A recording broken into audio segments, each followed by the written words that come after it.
Por más de 2 décadas seguimos en pie, proclamando el Evangelio de Jesucristo, siendo una extensión del ministerio Casa de Oración Guadalajara del pastor Chuy Olivares. Nos establecimos en el sur de California con el deseo ferviente de hacer la voluntad de Dios. Somos Casa de Oración Fontana, una iglesia donde ministramos a Dios adoración. Ministramos al mundo con las verdades bíblicas, por medio de la enseñanza y a través de los dones del Espíritu Santo. Y ministramos con nuestros testimonios de vida.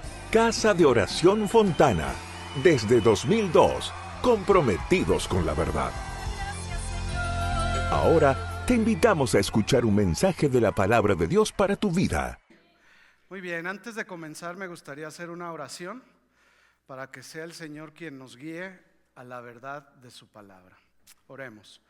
Bendito Padre Celestial, tú que estás en los cielos, reinando con gloria y con poder, en esta tarde venimos delante de tu presencia para que tú nos ministres a través de tu bendita palabra, Señor. Te pedimos que ilumines nuestro entendimiento para poder entender lo que tú vas a hablar a nuestras vidas.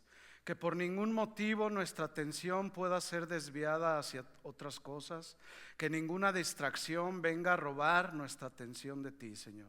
Ponemos este tiempo en tus manos, en el nombre de Jesús, y todos decimos, amén. Muy bien, el título para esta enseñanza a manera de pregunta es, ¿quién soy yo para ti? Y antes de ir a nuestro texto base, permítame darle una breve introducción para entrar en el contexto de lo que Dios nos quiere hablar en esta tarde. Todos sabemos que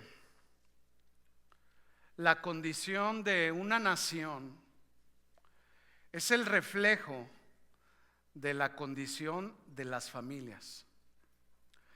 Las naciones del mundo, en el tiempo que nos ha tocado vivir, están desquebrajadas, están rotas, están fracturadas a causa del pecado. Vivimos en un mundo donde la moral, la felicidad, los estándares de la vida están por los suelos. Las instituciones que Dios ha creado como el matrimonio, como el de la familia, están siendo redefinidas, están siendo cambiadas, y la condición de la sociedad en la que vivimos son el reflejo de las familias que las conformamos. Si nosotros nos detuviéramos a pensar un poco acerca de esto, podemos darnos cuenta de la situación en la que se encuentra el mundo entero. Por ejemplo, aquí en Estados Unidos, en México, en Europa y en otros países, podemos darnos cuenta que la condición de la familia pues no es muy buena. Nos damos cuenta que estamos viviendo tiempos difíciles, tiempos de retos, tiempos de muchos cambios y también de muchos desafíos. Y yo no sé tú, pero cuando yo volteo a ver a mis hijos, me pregunto, ¿qué será de ellos en los próximos 10 años? Bueno, esto sí, aún Jesús no ha regresado, ¿verdad? Porque ¿cuántos saben que su venida está muy pronta? ¿Sí? Entonces yo me pregunto, ¿qué vida van a tener ellos al pasar los años?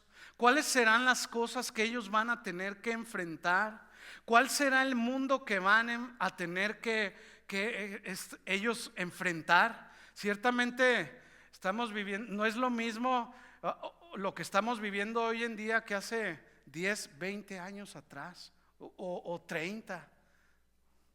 No, yo recuerdo a mi abuelito que me decía, si no está peinado aquí en la mesa, levántese y peínese. Y ahora llegan los chamacos a la mesa y todos greñudos, acabados de levantar. O sea, y bueno, eso es solamente un ejemplo, pero afuera, en el mundo en el que vivimos hoy está todo pues de cabeza, ¿verdad? Ya no hay vergüenza. Y yo no sé si a ti te pasa, pero cuando vemos todo lo que está sucediendo a nuestro alrededor, por lo menos a mí me pone a pensar. Primero en mi condición espiritual, sí, porque pues, regularmente somos muy buenos para ver, ¿verdad? Pero primero hay que vernos a nosotros mismos, nuestra condición espiritual, y en segundo, la condición espiritual de los que Dios ha puesto a mi cargo, mis hijos, mi esposa, ¿verdad? Todo esto cabe mencionar que lo que vemos a nuestro alrededor recae en las familias que formamos estas naciones. Podemos ver en todos lados, a donde quiera que volteamos, también familias disfuncionales, familias divididas, familias que se pelean los unos con los otros, donde no hay un amor verdadero. Y todo esto refleja una nación. Pero esto no solamente recae en las familias que conforman una nación, sino mayormente, escuche esto, en la iglesia.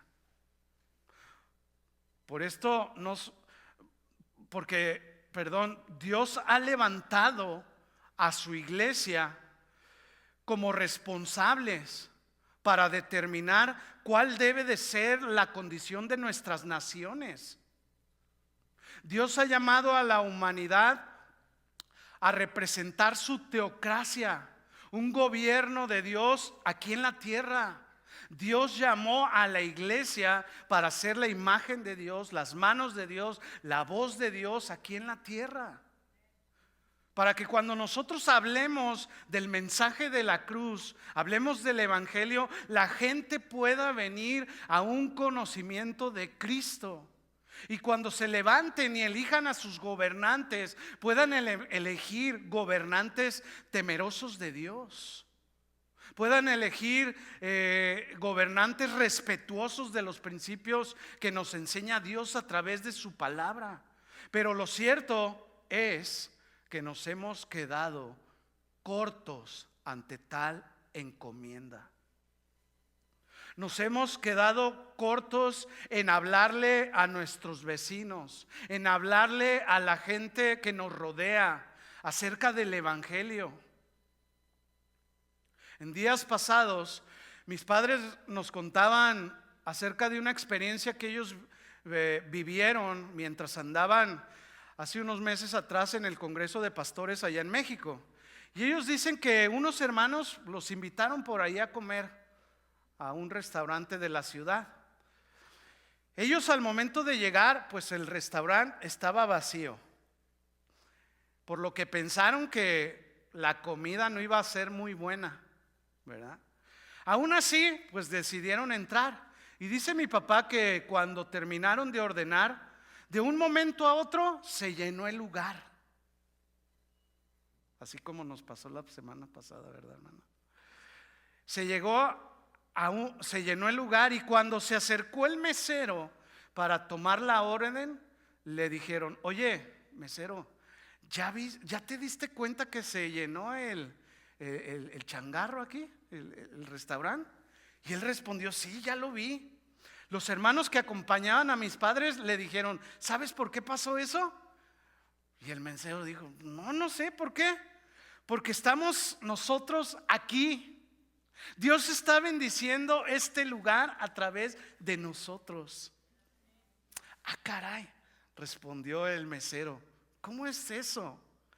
Entonces esto dio paso para poder compartirle del evangelio. Y mientras algunos le compartían a este mesero, mi madre, que nunca desaprovecha la ocasión ni la oportunidad, comenzó a compartirle a otra persona que estaba a un lado de ellos, oyendo ahí la conversación, ¿no? Y bueno, estas dos personas recibieron al Señor en su corazón, oraron ahí mismo por ellos, los invitaron a la iglesia. ¿Y qué cree?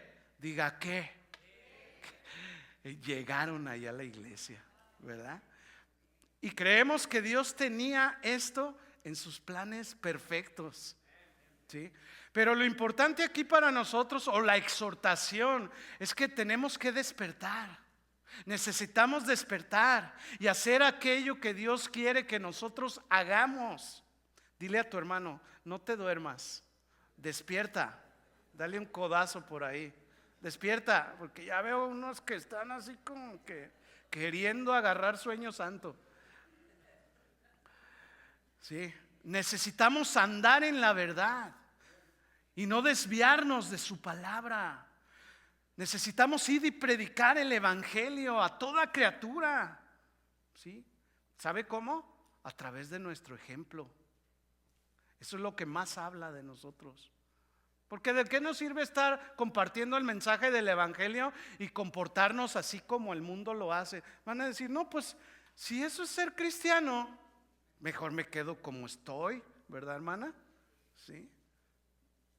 Necesitamos predicar todo lo que Dios nos enseña por medio de su palabra, porque solamente de esta forma podremos estar seguros de que nuestras familias tendrán un impacto en la sociedad. Que podamos ser familias donde se refleje la vida de Jesús, para así vivir abundantemente y en paz en medio de un mundo de caos.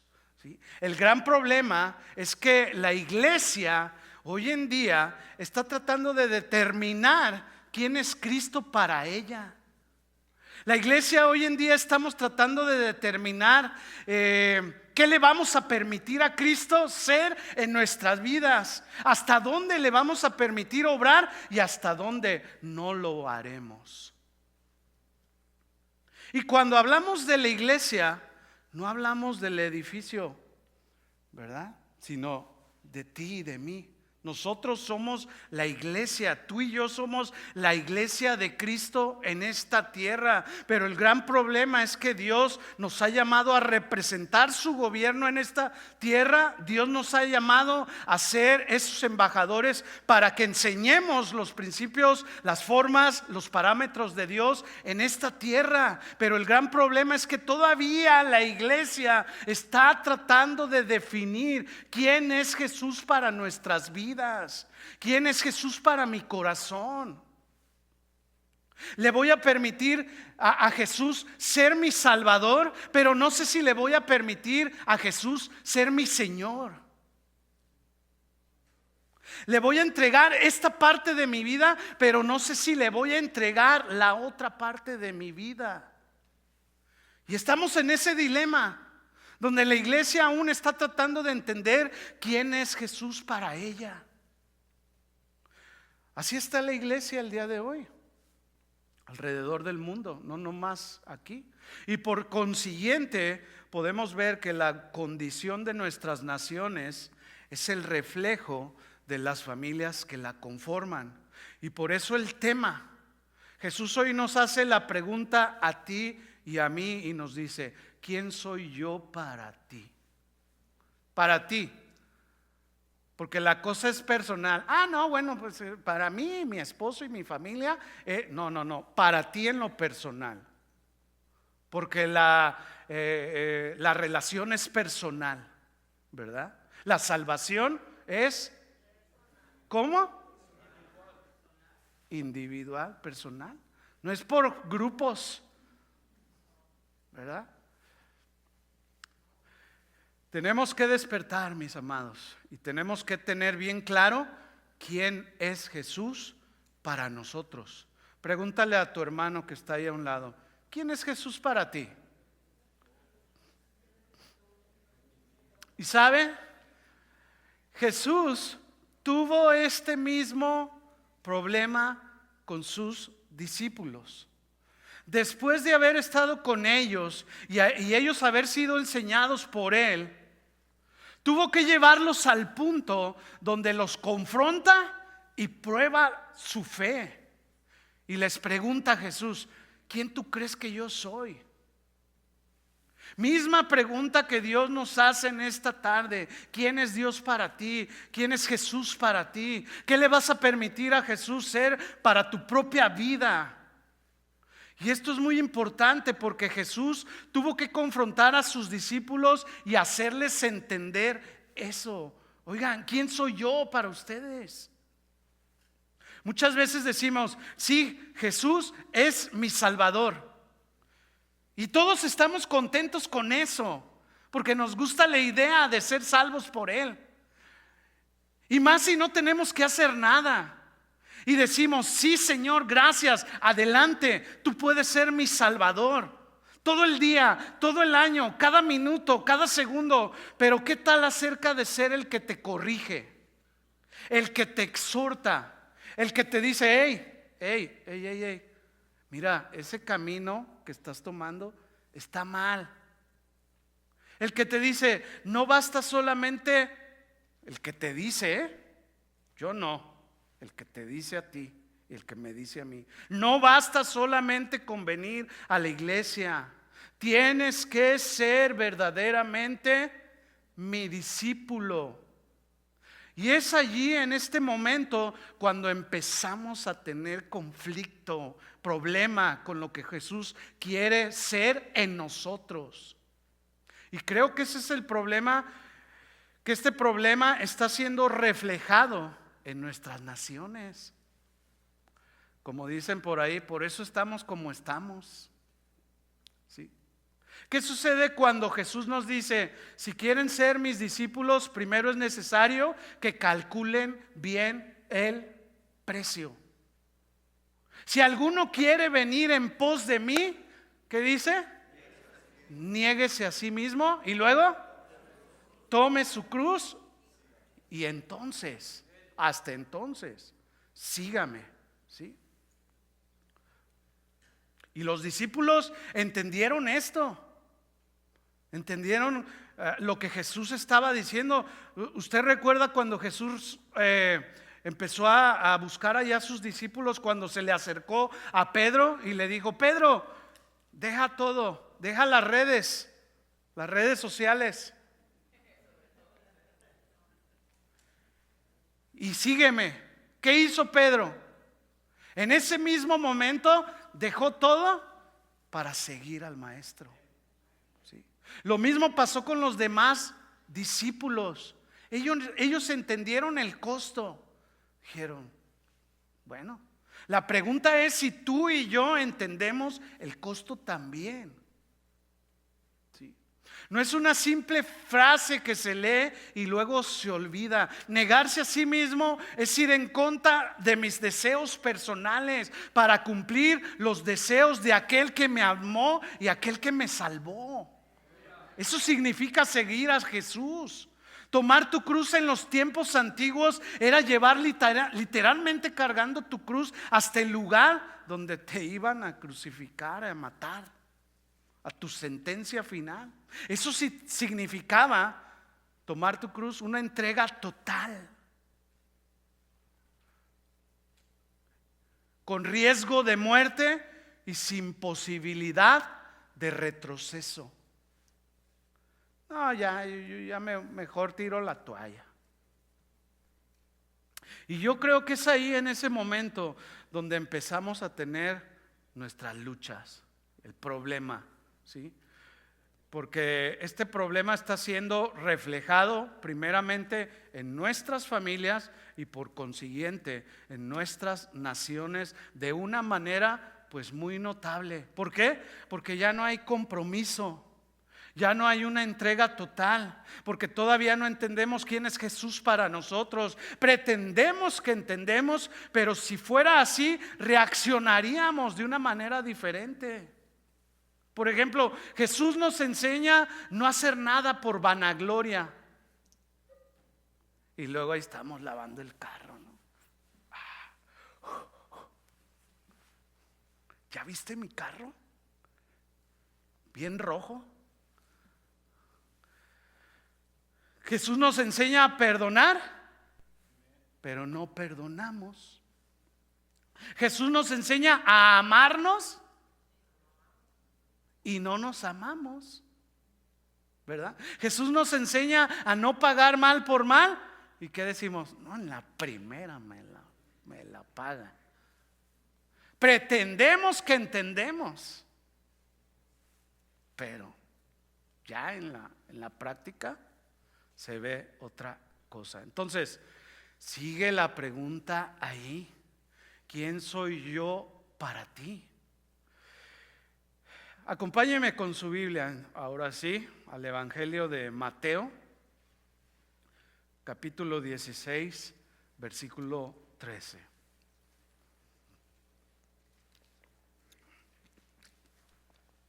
Mateo 16, 13. Aquí vamos a ver a Jesús hablando y enfrentando este mismo problema. Dice el verso 13: viniendo Jesús a la región de Cesarea de Filipo, preguntó a sus discípulos diciendo: ¿quién dicen los hombres que es el Hijo del Hombre? Note usted que Jesús se está refiriendo a los hombres, no se está refiriendo a un grupo como a los fariseos o a los escribas. Se está refiriendo al pueblo, a la gente del vulgo, a los cuales los fariseos despreciaban, ¿sí? Estos hombres, dicho sea de paso, tenían más confianza de hablar con los discípulos que con Jesús. Y Jesús, a través de los discípulos, pues investigaba. Por eso les hizo la pregunta, ¿verdad? Investigaba a ver qué la gente decía de él. Tal vez si nosotros le hiciéramos esta misma pregunta a alguien: oyes, ¿quién es Jesús para ti? Seguramente podríamos encontrar muchas respuestas. Algunos podrían decir: es él, es el señor de la tienda de la esquina, el que vende los elotes, o es el que cobra la renta. Otros simplemente dirían: no, pues no sé quién es Jesús, no me lo han presentado. Pero Jesús le preguntó a sus discípulos y les dice: ¿quién dice el mundo que yo soy? Versículo 14, los discípulos le contestan. Ellos dijeron: unos Juan el Bautista, otros Elías y otros Jeremías, o quizás alguno de los profetas. 15. Él les dijo: ¿y ustedes? ¿Quién dicen que soy yo? Jesús está llamando la atención de los discípulos para ver la condición de la nación y les pregunta: ¿quién dicen ellos que soy yo? Pero inmediatamente después de la pregunta les dice: pero tú ¿quién dices que soy yo? ¿Sí? ¿Me van siguiendo? ¿Sí? Aquí podemos ver cómo estas dos preguntas están íntimamente relacionadas, porque lo que la gente de allá afuera, de afuera de la iglesia, piensa acerca de Jesús es determinado por aquello que la gente dentro de la iglesia piensa acerca de Jesús. Si la gente dentro de la iglesia dice: tú eres Señor, entonces la gente allá afuera dirá: Jesús es Señor. Pero si la gente dentro de la iglesia dice: Jesús nada más es mi Salvador, entonces la gente solamente podrá oír que Jesús es el Salvador. ¿Por qué? Porque Dios ha escogido a su iglesia para extender su reino y para hacer conocer su persona en esta tierra. ¿Cierto o no? ¿Sí? Su Espíritu Santo está en nosotros. Dios nos ha llamado para ser el reflejo de su gloria. ¿Oímos lo que cantábamos? Reflejarme en ti, transformado a tu imagen. Fíjate, siempre hay que poner atención. No solamente son cantos por cantar. Hay que cantar con el entendimiento, ¿verdad? Tu gloria, Señor, está aquí. Y yo quiero reflejar tu gloria en mi vida. Ayúdame, ¿verdad? ¿Sí? Estamos llamados para ser el reflejo de su gloria, pero tú y yo, debido a nuestra falta de compromiso con Dios, hemos limitado el entendimiento del mundo acerca de quién es Jesús. ¿Por qué? Por el egocentrismo. ¿Por qué? Por el activismo. Porque no quieres ceder, no quieres cambiar, no quieres. Jesús está diciendo: quiero ser rey, quiero ser Señor para tu vida. Y tú dices: bueno, Señor, te dejo ser esto para mí, pero esto no lo toques, esto es mío. Como los niños chiquitos, no, aquí no te lo presto. ¿Qué estamos haciendo como iglesia? Jesús pregunta: ¿y ustedes quién dicen que soy yo? Versículo 16, respondiendo Simón Pedro dijo: tú eres el Cristo, el Hijo del Dios viviente. Entonces Jesús le respondió: bienaventurado eres, Simón, hijo de Jonás, porque no te lo reveló carne ni sangre, sino mi Padre que está en los cielos. Permítame darle un contexto de lo que está pasando en este pasaje. Algo que nos dará más claridad. No sé si usted sabía, pero para que tú y yo podamos entender la Biblia, tenemos que leer el contexto para no sacar el texto fuera de contexto y hacer un pretexto, ¿verdad? Tenemos que analizar el contexto de lo que se está hablando, quién está hablando y a quién se le está hablando, cuál es el tiempo, cuál es la historia, cuál es el lugar y las costumbres, ¿sí? Para que podamos entender mejor. Yo quiero que podamos oler este mensaje, que podamos sentir el momento. Yo quiero que armes ahí un panorama en tu mente para profundizar en el mensaje. No nomás estés oyendo, no, imagina lo que estás oyendo, ¿sí? ¿Estás listo? Concentrémonos pues. En el capítulo anterior, en el capítulo 15, estamos nosotros en el 16. Pero en el capítulo anterior, Jesús sana a la hija de la mujer cananea, quien era atormentada por un demonio. Fíjese, vaya poniendo esto ahí. Después de esto, vemos a Jesús en las costas de Galilea sanando cojos, sanando ciegos, sanando mudos, mancos y muchas personas que estaban enfermas en el mar de Galilea. Su siguiente paso, después de haber hecho eso, fue alimentar a 4,000 personas, eso sin contar mujeres y niños, lo cual se calcula que fue el doble de personas. ¿No cree que es maravilloso esto? Había mucha gente. Imagine nomás esto. Si nosotros cuando vamos a un restaurante tenemos que, especialmente los domingos, hacer línea ahí y esperar no sé cuántas horas, pero ahí sí nos esperamos, ¿verdad?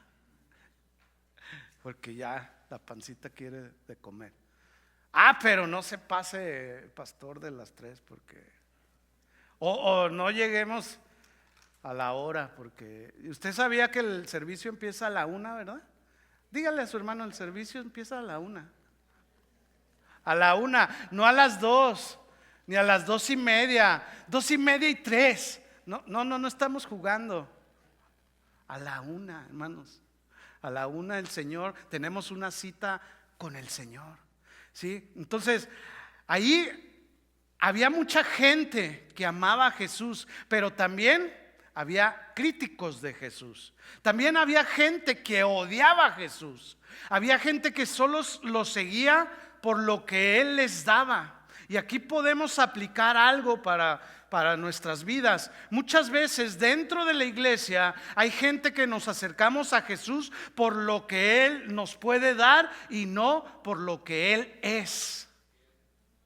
Y esa es la misma pregunta que Jesús le está haciendo a sus discípulos para nosotros. ¿Quién soy yo para ti?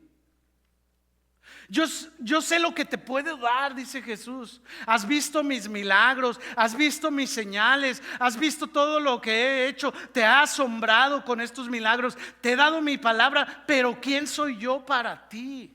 Esa es la gran pregunta, mis hermanos. Sí. Y Jesús vuelca la mirada de los discípulos de todos estos milagros, porque ellos estaban asombrados, ¿no? Asombrados de todo lo que Jesús estaba haciendo, pero Jesús vuelca la mirada de los discípulos y de las cosas maravillosas que ellos vieron, y Jesús les dice: sí, miren, todo esto es hermoso, todo esto es grandioso, estamos proveyendo, estamos bendiciendo a otros, pero ¿quién soy yo para ti? Esa es la pregunta que el Espíritu quiere que entendamos. Mucha gente le seguía por lo que Él les podía dar. La pregunta para nosotros es: ¿por qué seguimos a Jesús hoy en día? ¿Por qué estás aquí? ¿Estás para que Dios sane a tu familia? ¿Estás para que Jesús sane a tus hijos? ¿Estás para que Dios te libre de tus problemas? ¿Por qué estamos aquí? Y está bien, todo eso está bien. Dios puede hacer todo esto, ¿verdad que sí?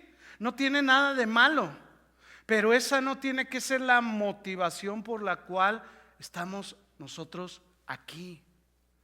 Después de todos estos milagros, Jesús se retira hacia la ciudad de Cesarea de Filipos, agarra a sus discípulos y les dice: es tiempo de irnos. Y van ahí caminando, porque antes no había Uber, ni se subían ahí a la ven del carro. Entonces empiezan a caminar y dice que caminan 40 kilómetros, hacia el norte. Note usted, ahí está el mar de Galilea, ahí en medio, donde está ese punto de agua. De ahí caminan hasta Cesarea de Filipo, aproximadamente 40 kilómetros, que en nuestro contexto son como 25 millas. Para que nos demos una idea, es como de aquí a Pomona o al Freeway 57. Más o menos, ¿verdad? Pero noten ustedes que no es cualquier distancia, ¿verdad que no? Es una distancia larga la que ellos caminaron. Ten esto en tu mente. Y mire cómo Jesús, quien es el maestro de maestros, a mí me impresiona tanto cómo Jesús dice: les voy a preguntar a estos cuates quién soy yo. Pero antes de eso los voy a hacer caminar 40 kilómetros para que se les quite, para ver de qué están hechos. ¿Usted imagina que ellos supieran de antemano lo que Jesús estaba planeando hacer? Solo para hacerles la pregunta. Ellos le hubieran dicho: Señor, oye, maestro, no me hagas caminar tanto. Si quieres, mejor hazme la pregunta ahorita ya, porque me duelen mis rodillas. ¿No? Mis guaraches están rotos. No puedo caminar. ¿Para qué tanto relajo? ¿Para qué tanta caminada? Hazme la pregunta y ya, Señor. ¿Se imagina?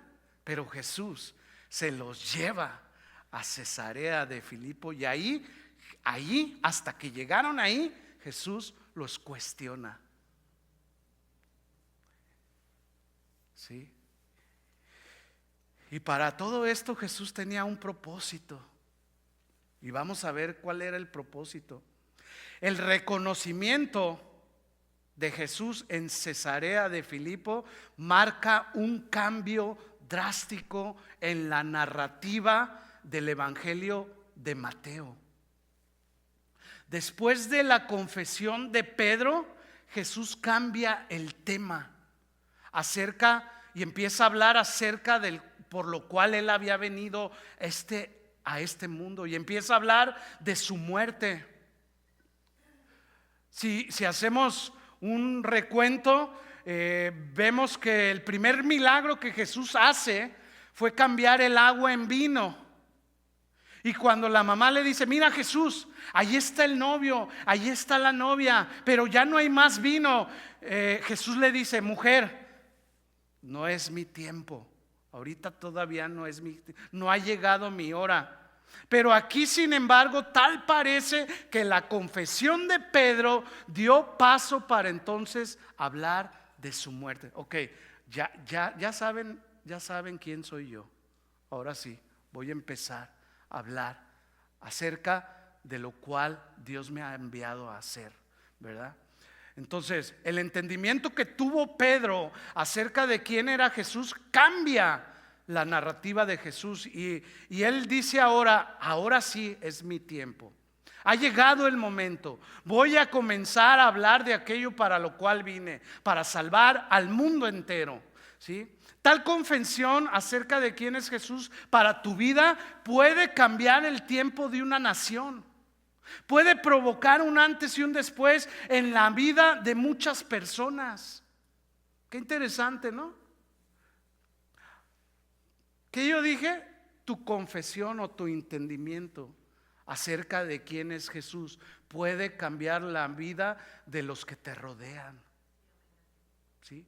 Porque ahora ya sabes, tienes el entendimiento, entonces por lo tanto vas a reaccionar de acuerdo a eso que sabes, a eso que entiendes. Jesús es mi Salvador, es mi Señor, una entrega total. ¿Y sabes qué? Tus hijos lo van a ver. Cuando vienes a la iglesia, cuando le alabas, cuando le adoras, no va a ser necesario quizás que hables mucho, porque los seres humanos aprendemos más por vista que por lo que oímos, porque lo que oímos que entra y sale, pero ¿verdad? Lo que vemos, como los niños, ¿no? Ay, yo quiero ser como mi papi, dice. Pero imagínate si es un mal ejemplo. No, pues mi papá dice eso, no hay nada de malo, hace esto. Pero ¿qué tal cuando te ven adorando al Señor? Ahí cambia todo, cambia la narrativa, cambia el rumbo que llevaba tu familia. ¿Se fijan? Ahora desmenucemos estos versículos que acabamos de leer para entenderlos. Aquí podemos ver que hay tres aspectos importantes y notables en esta conversación que Jesús tiene con sus discípulos. El primer aspecto que vamos a analizar es el lugar donde sucede la conversación. Diga conmigo, punto número 1, el lugar. El lugar. Mateo 16:13. Viniendo Jesús a la región de Cesarea de Filipo, preguntó a sus discípulos diciendo: ¿quién dicen los hombres que es el Hijo del Hombre? Atención. Jesús llega a la ciudad de Cesarea de Filipo junto con sus discípulos después de caminar alrededor de 12 horas.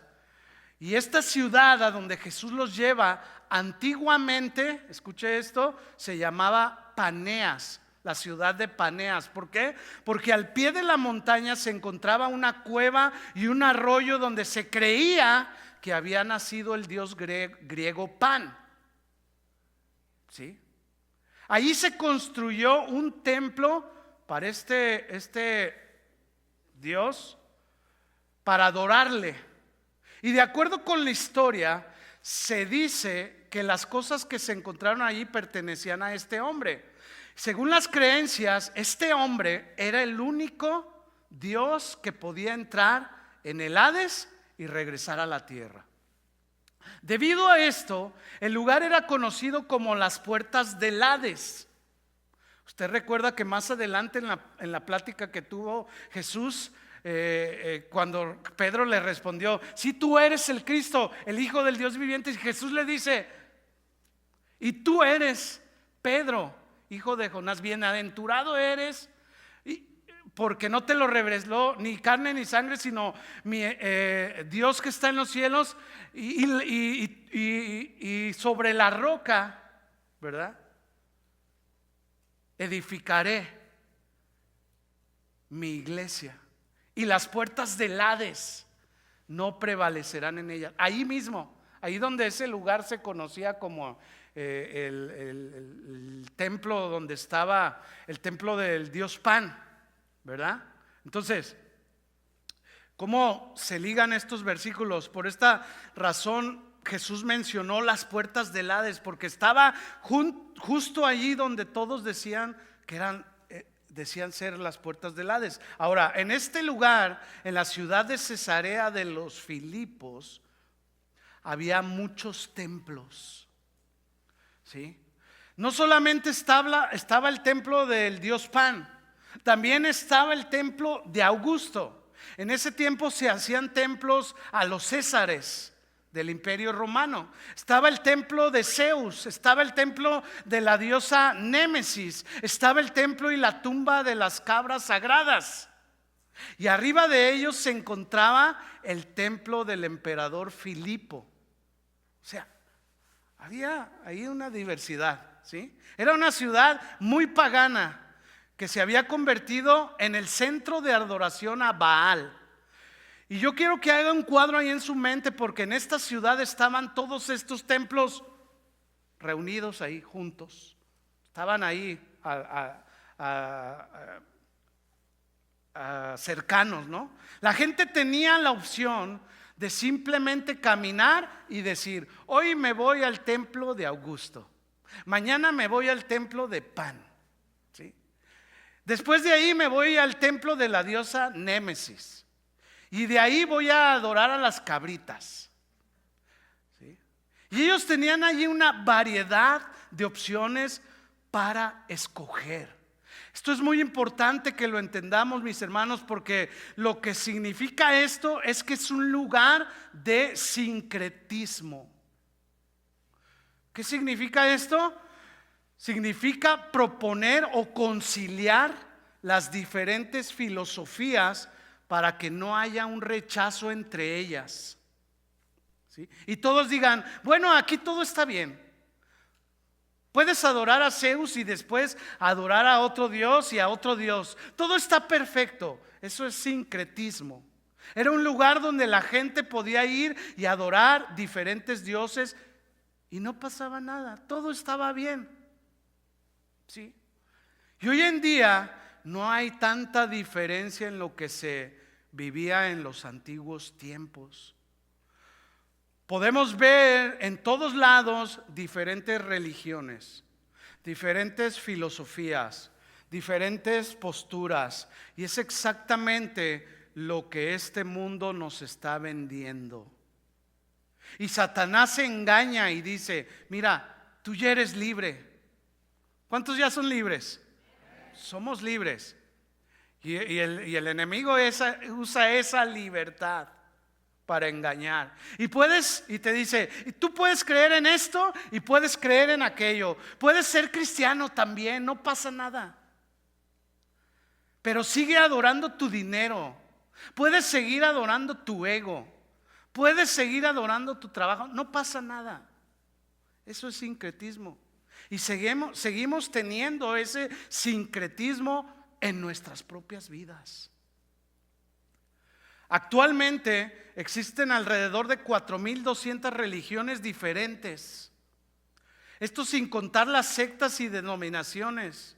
Algunos estudios han identificado 17,400 grupos que sugieren diversidad de creencias y prácticas religiosas. Incluso muchos han tomado una postura de querer reconciliar a todas las religiones como si todas te llevaran a Dios. Pero el único camino, la única verdad y la vida se llama Jesús. Y nadie viene al Padre si no es a través de Él. Dale un aplauso a Jesús. Y es precisamente en ese lugar de sincretismo donde se adoraban a diferentes dioses, que Jesús lleva a sus discípulos y les dice: miren, aquí están todos estos dioses, y toda la gente que está en este lugar adoran a quien ellos quieren, de acuerdo a lo que ellos necesitan en ese momento, o quizás de acuerdo a su estado anímico. No, ahorita no voy al de Augusto porque allá son muy exigentes. Mejor me voy al de las Cabritas o al de Augusto y ahí me siento a gusto. Depende de cómo se sentían, ¿verdad? Sí. Entonces, en medio de esta circunstancia, de este panorama, en medio de este ambiente, Jesús voltea a ellos y les dice: ¿quién soy yo para ti? Realmente lo que Jesús les estaba diciendo: miren, hay muchas opciones, pero yo necesito ser el único en tu vida. Y este es un llamado que Dios nos hace hoy a ti y a mí, que realmente podamos saber quién es Jesús para nosotros, qué le vamos a permitir ser en nuestras vidas. Allí estaban todos los templos y podemos ver lo que esta ciudad ofrecía. Era notable el lugar donde Jesús les hizo la pregunta. Había un propósito por el cual Jesús los llevó a esta ciudad. ¿Sí lo alcanza a ver? Ahora entendemos por qué Jesús los hizo caminar 40 kilómetros para llegar a ese lugar. ¿Lo podemos entender? ¿Sí? Es como si a ti te pusieran en la puerta de todas las creencias y Jesús te dijera: ¿quién soy yo para ti? Cuando vamos a algún lugar a comer y oramos por los alimentos, ¿cuántos oran por los alimentos? Y ahí todos nos están mirando, ¿verdad? Y nosotros estamos así. Y hasta algunos se preguntan: ¿qué le pasa a este rarito? ¿Estará hablando con sus tacos? Y estás ahí, ¿no? Señor, gracias por estos tacos. Y algunos dicen: le está hablando a sus tacos. No sabía que los mexicanos hacían eso. Le susurran los tacos. Como, ¿será un taco whisper? Como aquel que le susurra a los animales, ¿verdad? Y se tiran, se acuestan. El dog whisper que se le llama. Pero imagina que ahí en ese lugar alguien se levantara y diga: tú eres el Cristo, el Hijo del único Dios verdadero. El gran problema que tenemos en la iglesia hoy en día es que todos hemos confesado a Cristo como Señor y Salvador, pero muy pocos le dejamos verdaderamente ser nuestro Señor. No solamente se trata de tener el conocimiento y decir: sí, Cristo es mi Señor. Más bien se trata de realmente dejarle a Cristo ser tu Señor, comprometerte, ser agresivo en tu fe y levantarte y no tener pena y no tener miedo, y que puedas decir: Cristo es el camino, la verdad y la vida, y nadie viene al Padre si no es a través de Él. No, pero es que el materialismo, no, pero es que la filosofía dice otra cosa, es que tenemos otras creencias, tenemos otras acciones, o no, es que me da pena a mí. No, que le hable el pastor, para eso está él. Sí, pero escucha esto: solamente hay una creencia verdadera y se llama Jesucristo. Él es el único. Y esta es una verdad absoluta. ¿Sí? Estamos viviendo en un mundo donde la doctrina se ha vuelto una doctrina de tolerancia. Ay, ¿por qué no, déjalos que allá con los jóvenes? Ya saben los jóvenes, tienen que andar derechitos, ¿no? Ay, es que no. Aquí venimos a la iglesia a aprender obediencia y disciplina para aplicarla allá afuera. Imagínense, hagan todo el relajo que ustedes quieran, Y se enojan los jóvenes, ¿verdad? Qué bueno que están aquí los jóvenes, está bien, pero no hay un orden. Dios es un Dios de orden, ¿verdad? Entonces, y no te atrevas a decir algo mal acerca de esto o acerca de aquello, y no te atrevas a decir nada acerca de esta conducta, acerca de esta filosofía. Y nos dicen, tienes que ser tolerante, Memo. Sí, pero Jesús no fue tolerante. Él los puso en medio de todas estas filosofías y creencias y les dijo, ¿quién soy yo para ti? Punto.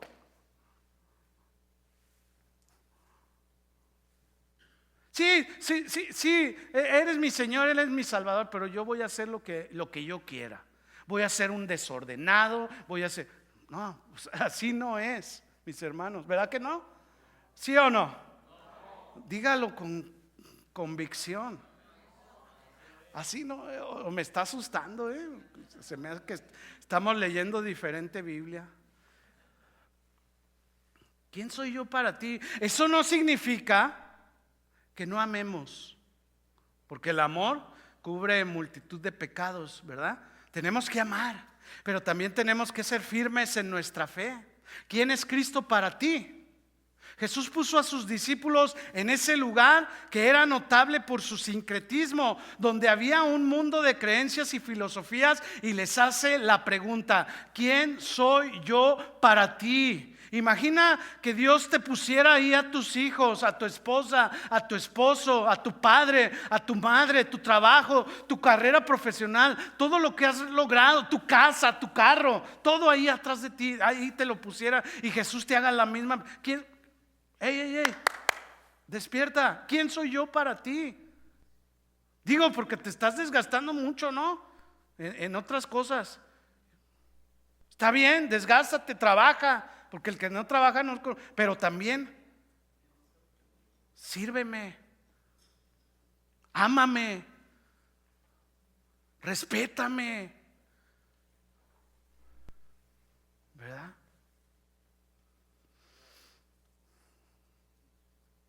¿Quién soy yo para ti? Pues sí, eres mi Señor, pero me gusta mucho hacer esta parte. Esta no la toques. Esta se queda conmigo.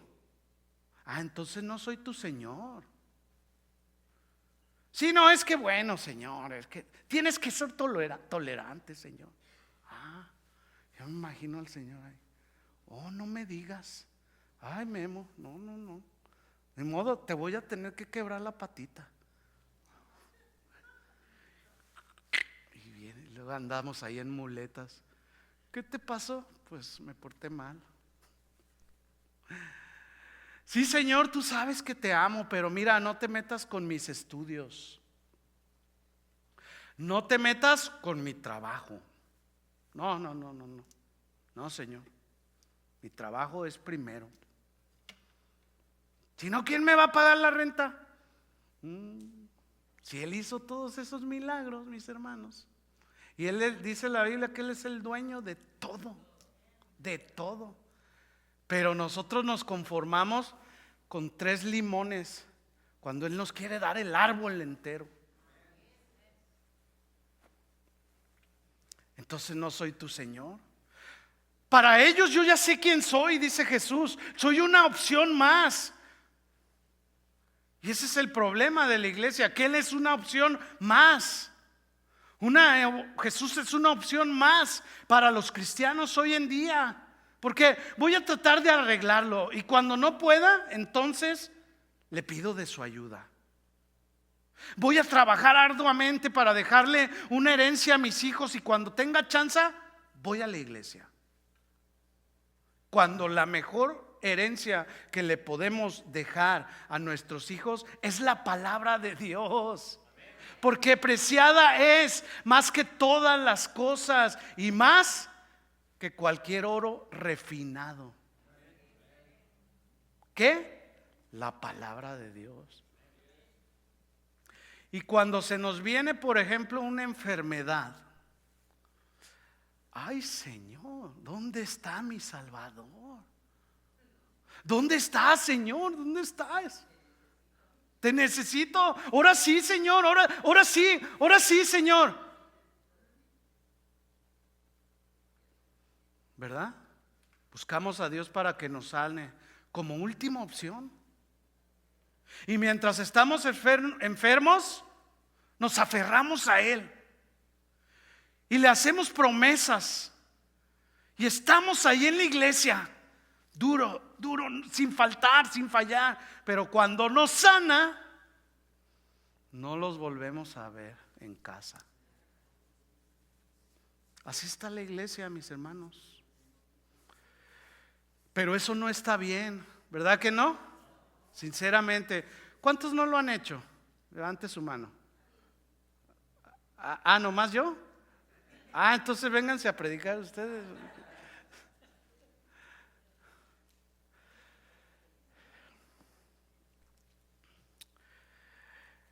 Y Jesús nos dice en esta tarde: ¿quién soy yo para ti?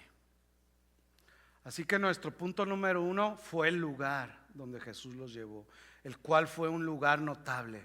Fue el lugar que Jesús escogió, ¿sí?, para que sus discípulos realmente entendieran quién era Él. Así que cuando vemos el mundo y lo que está pasando en él, no es para que nosotros nos desanimemos o las circunstancias que estén pasando en nuestra vida personal, en nuestra familia. No es para que nos desanimemos o nos lamentemos, sino más bien para que ahí en medio de tu contexto, ahí donde Jesús te ha llevado, se vea quién es Jesús en tu vida, para ti.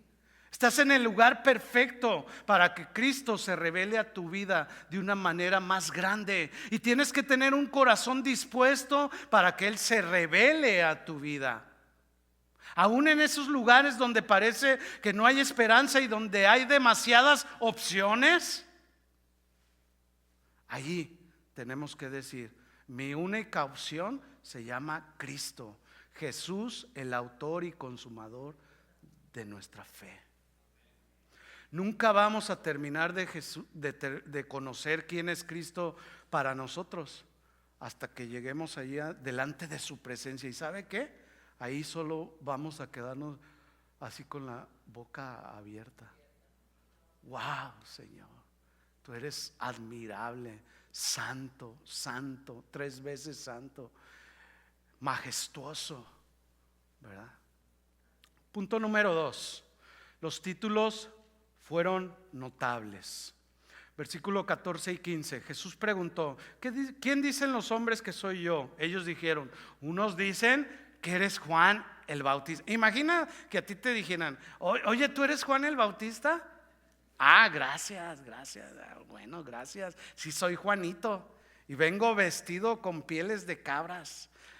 Otros dijeron que eres Elías. Oh, sí, Elías. No, Elías y sus carros de fuego, ¿no? Otros dijeron que eres Jeremías. Bueno, estaría bien, pero era muy llorón, mejor no. También dijeron que eras alguno de los profetas. Ya me imagino hoy en día: ¿profeta yo? No, ¿qué te pasa? Si yo soy el apóstol de las naciones. Bueno, ya está por ahí. Les comentaba a los jóvenes, oí a uno decir que era un querubín. Imagínense nomás. O sea, más elevado ni que el serafín, ni ángel ni serafín, era querubín. ¿Verdad que sí pasa? Estamos en ese tiempo. Entonces Jesús les dijo: ¿y ustedes quién dicen que soy yo? En este lugar de sincretismo, la fusión de diferentes religiones, la conciliación de diferentes doctrinas diferentes, sistemas filosóficos que trataban de conciliar doctrinas diferentes, donde se decía: no hay que pelearnos, tolérense, no pasa nada. Hoy puedes adorar a y mañana, si adoras a Jesús, no importa. Dale tu tiempo a tu trabajo, dale tus fuerzas, dale tu entrega, y ya mañana, si te acuerdas, ahí le mandas una ofrendita por cele al Señor de lo que te sobre, no importa. Hoy tú eres tu propio Dios. Ouch. En una ocasión se le preguntó a un secretario de iglesias aquí en los Estados Unidos acerca de cuál sería el reto más grande para la iglesia en el futuro. Y él respondió: el reto más grande sería el sincretismo, o lo que se conoce como ecumenismo. ¿Sí? Esos que quieren conciliar a todas las religiones para que sean una sola. El reto más grande que la iglesia enfrentará representa un reto que aún el ateísmo nunca representará, llamado sincretismo. Porque es muy fácil tolerar y aún está en nuestra cultura. Porque la misma cultura en la que vivimos se ha basado en la tolerancia. Antes, bueno, ya saben cómo era antes, ¿verdad? Y hoy ya no hay pudor. No estoy diciendo que nos levantemos en armas y tómala, ¿no? Y no lo malinterprete. Lo que quiero decir es que tenemos que ser firmes en lo que creemos. Que tu sí sea sí y tu no sea no. No a medias. Sí, bueno, ok, nos vamos al concierto de los Bukis. Versículo 16. Respondiendo Simón Pedro dijo: tú eres el Cristo, el Hijo del Dios viviente. Entonces le respondió Jesús: bienaventurado eres, Simón, hijo de Jonás. Ya cuando tu mamá te dice: Guillermo Gómez, ven para acá, es porque lo que te va a decir o es muy importante o ya te metiste en problemas. Mi mamá regularmente me decía: Memín, ven, mira, Memín, cómete esto, Memín, vamos al parque. Pero cuando me decía Guillermo Gómez, híjoles, me hacía hasta tragar, como a Kiko, ¿no? Me hacía hasta tragar saliva. Uy. Y entonces aquí cuando le dice Jesús: tú eres Pedro, tú eres el Cristo, el Hijo del Dios viviente. Y Jesús voltea con Pedro y le dice: bienaventurado eres, Simón, hijo de Jonás. Yo creo que Pedro, al oír esto, ha de haber dicho: ¿qué onda? Ahora sí le atinó. Yo soy, Señor, el hijo de Jonás, Simón, ¿verdad? Y le dice: bienaventurado eres porque no te lo reveló carne ni sangre, sino mi Padre que está en los cielos. Ahora, notemos bien los títulos que le da aquí Pedro. Tú eres el Cristo, que significa el Mesías. Eres el Mesías que vendría, el prometido, el profetizado en las Escrituras. Tú eres el Cristo, sí, tú eres en verdad del cual hablaron. Eres el Hijo del Dios viviente.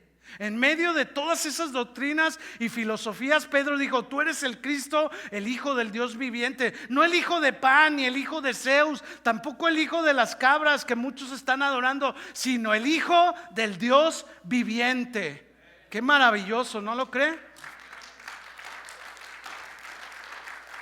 Y yo no sé si usted se había puesto a pensar esto, pero mi hermano, usted y yo servimos y adoramos a un Dios vivo, un Dios real, aunque muchos lo duden. Él es un Dios que nos visita y está en medio de las alabanzas de su pueblo, ¿sí? Él está aquí entre nosotros.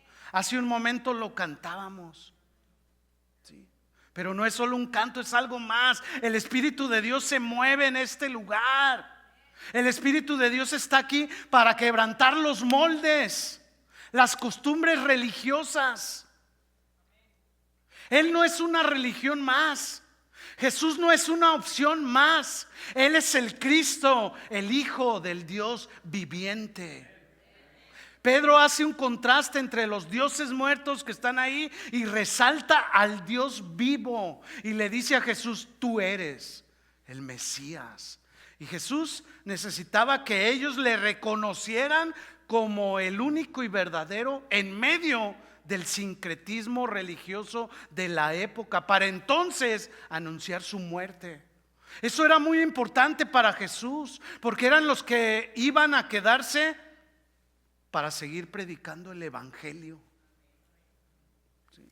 Es muy importante que tú y yo sepamos y entendamos que Él es el único y verdadero. ¿Por qué? Porque hasta entonces tú vas a poder ir y hablar acerca del Cristo verdadero, del Mesías resucitado, de nuestro Señor y de nuestro Salvador. De otra forma, estarás hablándoles de un Dios medio revelado. Cuando tú y yo no le permitimos a Dios que se revele a nuestras vidas, tenemos una media revelación de quién es Él, y por lo tanto no tenemos una revelación completa de quién es Él. Entonces puedes encontrarte adorando a un Dios que no es, un Dios que te imaginaste. Ay, es muy bueno el Señor. Yo creo que el Señor es grande y fuerte, creo. No, Él es grande y fuerte. Sí. Un Dios que pensaste que era, pero que no es. ¿Cuántos hoy en día no dicen: si tú das tanto dinero, Dios te regresará el doble? Como si fuera banco y te diera intereses. Eso es una gran mentira. Pero lo enseñan, y la gente, como no permite que Dios sea su Señor y no estudian la palabra y no se meten a tener una relación con Dios, a orar, a buscar, a interceder a Dios, entonces nos dejamos llevar por lo que alguien en algún púlpito dice y decimos: pues se supone que Él es el que sabe, voy a hacerle caso. Y están adorando a un Dios que no es. Y pasen de este lado los de 1000 y acá los de 10,000. No, yo sé que aquí sí hay. Traigan las escrituras de su casa. No, hombre. Ay, y hay, lo interesante es que ahí van. Ay, ¿verdad? ¿Por qué?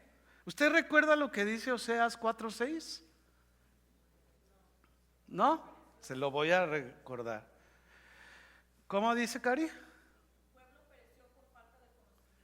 Mi pueblo fue destruido porque le faltó conocimiento. ¿Por qué? Porque pues no vamos, no nos metemos. Salimos de este lugar, órale, qué chido, ¿no, hombre? Ya bien poderosos, ¿no? Ya andamos allá afuera y cualquier tentación nos viene y nos tumba. El diablo viene y roba lo que es la semilla que te fue sembrada. Gracias a Dios, en este lugar hay enseñanza, hay palabra de Dios, pero en muchos de los casos nosotros que somos la tierra donde se deposita la semilla de la palabra de Dios, no es una tierra muy buena. ¿Por qué? Porque hay cosas en el corazón que no queremos dejar. Nomás es cosa de hacer así: Señor, tómalas, pero no las tenemos bien agarraditas, ¿verdad? Hay desidia por estudiar la palabra de Dios. Dejamos solamente ser instruidos cuando venimos a la iglesia, pero ya nomás salimos de aquí, nos olvidamos de la palabra de Dios y nos volvemos oidores olvidadizos.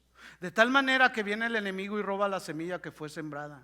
¿Por qué? Porque no hay un compromiso de aprender y practicar la palabra de Dios. No hay seriedad para lo que tiene que ver con el Dios vivo. Mi hermano, no adores a un Dios que no es. Déjale a Dios ser quien Él es para tu vida. Punto número 3. Hubo una conciencia notable de la persona de Jesús. Estoy casi terminando. Yo le pido a Dios que nos permita ser una iglesia que conozcamos bien quién Él es, quién es Él, que tengamos una buena conciencia notable de quién es Él, y sobre todo que tengamos la valentía y el coraje para permitirle ser en nosotros. Pedro finalmente entiende, revelado por el Espíritu de Dios, quién es Jesús. De igual manera le pido a Dios que nos revele quién es Cristo, quién verdaderamente es este rabí carpintero. Que entendamos que ninguna categoría humana puede describirlo, porque Él es indescriptible. Unos decían que era Juan el Bautista, otros Elías, otros Jeremías. Ningún título humano lo puede describir. Él es Dios, Él sobrepasa todo. Él es más grande, Él es el poderoso, Él es el eterno, es el creador. ¿Recuerdas cuando Moisés le dijo al Señor: está bien, Señor, voy a ir allá con tu pueblo, pero si me preguntan quién me mandó, ¿qué les voy a decir? ¿Se acuerdan? ¿Y qué les dijo? Tú diles que yo soy el que soy, el único Dios verdadero. Los discípulos habían estado experimentando al Mesías, pero finalmente este conocimiento fue transformado en una revelación de Dios, ¿sí? Que cambió no solamente la vida de ellos, sino la narrativa del Evangelio. Pero la pregunta es si nosotros alcanzamos a entender esto que Jesús nos está enseñando. Porque de eso se trata, de entender. Si ustedes fueron observadores, solo vimos 4 versículos hoy en día. Y mi esposa me dijo: oye, ¿nomás 4? Y Gabriel también: oye, ¿nomás 4? Y yo me quedé, pues nomás 4 me dio el Señor. Pero creo que con 4 tenemos más y nos sobra. Porque lo importante es que, ¿de qué nos sirve dar y dar y dar y dar si no lo retenemos? Nosotros les decimos a los jóvenes, y son muy buenos jóvenes. Ahora sí les voy a poner un 10 a los jóvenes, porque mire, pues hemos estado enseñándoles que anoten, que tomen sus notas. Y ahí están los jóvenes. Ya ni les tenemos que decir. Bueno, algunos sí, ¿verdad? Pero el consejo es el mismo, mis hermanos. Que estemos tomando notas. Porque ¿sabe qué? No lo podemos dejar aquí. Nuestra mente es muy... Y si se le escapó algo, vuélvala a oír el mensaje, porque está muy retador. Así que de eso se trata, de entender. Pidámosle a Dios que nos lo revele, así como le reveló a Pedro. De otra forma, estaremos en riesgo de caer en el engaño. Pedro reconoce a Jesús como el Mesías, el Hijo del Dios viviente, no como las otras personas que lo identificaban solamente como una figura asociada con los últimos tiempos. Dios se reveló a Pedro y quiere revelarse también a nuestras vidas. La pregunta es si lo vamos a dejar. Y cuando Dios pueda revelarse a tu vida, va a ser, ¿sabes cuándo se va a revelar a tu vida? Cuando caminemos en obediencia a Él, cuando lo busquemos en reverencia, cuando conocemos y aplicamos su palabra. Entonces Dios se revelará a nuestras vidas. Pero mientras eso no pase, no seguiremos así como nos encontramos, ¿no? Tendremos una media revelación solamente y no podrás ver el cuadro completo hasta que rindas o rindamos, más bien dicho, nuestro corazón a Él, ¿sí? Jesús hizo caminar a sus discípulos por 40 kilómetros y ellos estaban acostumbrados a caminar, ¿verdad? Como ya les dije, no había Uber ahí, pero tal vez en ese caminar tuvieron problemas. Tal vez, no lo dice aquí, pero tal vez tuvieron discusiones, como les decía, ay, mis guaraches están a punto de reventar, o tal vez tuvieron hambre, de seguro tuvieron sed. ¿No lo cree? Sí. Pero yo no sé cuántas millas o kilómetros tú has caminado en tu vida como cristiano. Pero estoy seguro que en este camino te has encontrado con tristezas, con depresiones, con luchas, con guerras. Tal vez has llegado al punto donde has dudado de tu fe, donde ha sido tan duro el proceso, tan fuerte, que has dicho, mejor tiro la toalla. Donde ha habido rechazo, donde ha habido heridas, tu padre te ha rechazado, tu madre te ha rechazado. Yo no sé qué has pasado en tu vida en este tiempo de caminar con el Señor, pero déjame decirte algo. Durante este tiempo Jesús los estaba preparando para hacerles una pregunta. Mis hermanos, Dios no echa a perder nada. Dios te ha hecho caminar de la manera que has caminado. Ha permitido que las circunstancias pasen en tu vida. Te ha puesto tal vez en situaciones muy difíciles que has dicho, no sé qué hacer, pero es exactamente eso lo que Él quiere que pienses, para que voltees tus ojos a Él y le digas, Señor, aquí estoy, no sé qué hacer en esta situación. Dios nunca va a poner una situación delante de ti que no sea suficientemente grande, porque Dios pone esas situaciones tan grandes delante de nosotros. ¿Sabe para qué? Para mantenernos de rodillas, ¿sí? Para poderse revelar a nuestras vidas. No, las cosas no pasan por casualidad. ¿Sí?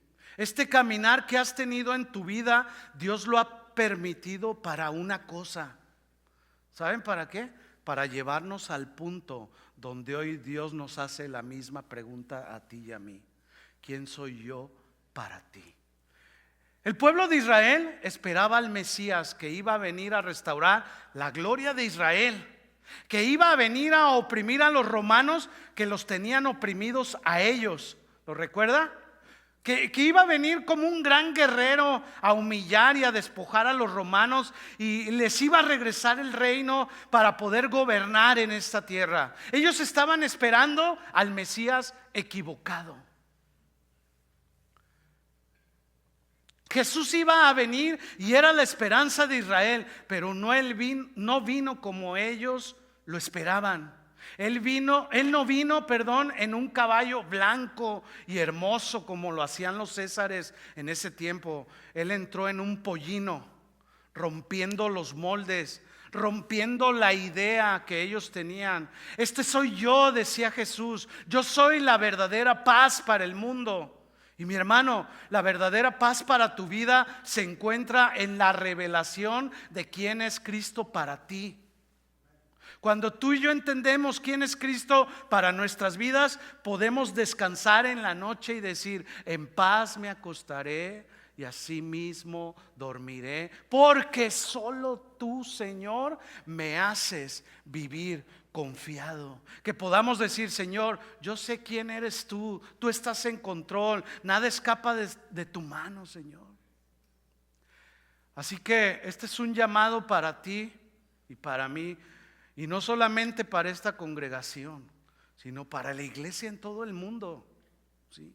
Necesitamos levantarnos, necesitamos despertar. La venida del Señor está muy cerca.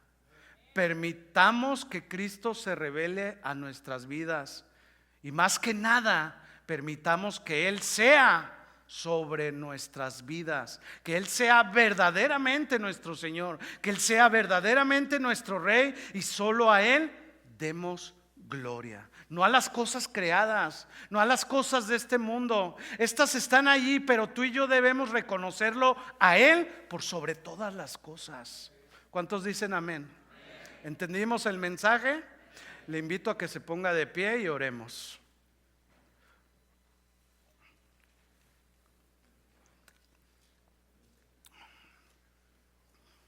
Cierra tus ojos unos momentos y vamos a terminar este tiempo. Amado Padre Celestial, te damos muchas gracias, porque una vez más hablaste a nuestro corazón de una manera clara, precisa, contundente, Señor, donde nosotros no tenemos ninguna excusa de lo que tú ya has hablado. Pero gracias, Señor, porque tú sigues hablando en esta congregación. Gracias porque tú has revelado el deseo de tu corazón. Te pedimos perdón, Señor, por los descuidos que nosotros mismos hemos permitido en nuestras propias vidas, porque muchas veces hemos tolerado lo que a ti te desagrada, Señor, y aún sabiéndolo, lo hemos hecho. Perdónanos por la ignorancia de no escudriñar las Escrituras, por dejarnos llevar más por la corriente de este mundo que por lo que tú nos enseñas a través de tu palabra, Señor. Ayúdanos a mantenernos firmes en la fe. Líbranos del engaño religioso que nos quiere apartar de tu verdad. Y no queremos por ningún motivo estar adorando un Dios que no existe. Solo a ti te queremos adorar. Solo a ti daremos gloria. Nos encomendamos a ti y a la bendita palabra de tu gracia. En el nombre de Jesús, y todos decimos amén. ¿Puedes darle un fuerte aplauso al Señor?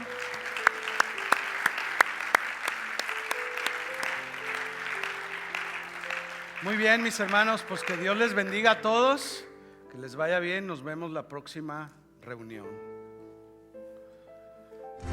Dios de proezas, Esperamos que este mensaje haya sido de bendición y edificación para tu vida. Visítanos en cualquiera de nuestras reuniones, miércoles 7 p.m. y domingos 1 p.m. Estamos en el 17244 Randall Avenue, Fontana, California.